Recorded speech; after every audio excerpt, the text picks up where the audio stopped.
ஏசாயா 54:15 சொல்லுகிறது, எவர்கள் உனக்கு விரோதமாய் கூடுகிறார்களோ அவர்கள் உன் பட்சத்தில் வருவார்கள் என்று சொல்லி நாம் இங்கே வாசிக்கிறோம்.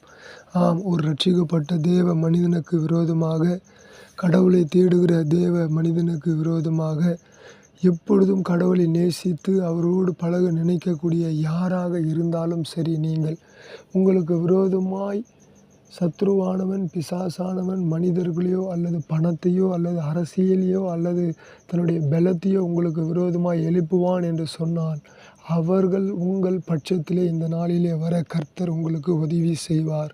நாம் தொடர்ந்து ஆராதிக்கிற தெய்வத்தை நாம் ஆராதித்து கொண்டே இருக்க வேண்டும். இந்த அதிகாலை வேளையிலே கர்த்தர் உங்களை ஆசீர்வதிக்க வந்து கொண்டிருக்கிறார். அவரை நோக்கி நீங்கள் கூப்பிடுங்கள். என்னை நோக்கி கூப்பிடு, நீ அறியாதது உனக்கு எட்டாததுமான பெரிய காரியங்களை செய்வேன், நானே கர்த்தர் என்று நீ அறிந்து கொள்ளுவாய் என்று சொல்லி நாம் வாசிக்கிறோம். ஆகவே இந்த வேளையிலே எவர்கள் உனக்கு விரோதமாய் கூடுகிறார்களோ அவர்கள் உன் பட்சத்திலே வருவார்கள், வர வைப்பார் ஆண்டவர் என்று சொல்லி கர்த்தர் இந்த நாளிலே உங்களிடத்திலே பேசுகிறார். நீங்கள் தைரியம் கொண்டு அவரே தேவன் என்று அமர்ந்திருந்து அதிகாலையிலே ஜெபியுங்கள். இயேசுவின் இரத்தம் ஜெயம் என்று சொல்லுங்கள். கர்த்தாவே எனக்கு உதவி செய்யும் என்று சொல்லுங்கள். கர்த்தர் உங்களை ஆசீர்வதிப்பாராக. ஆமேன்.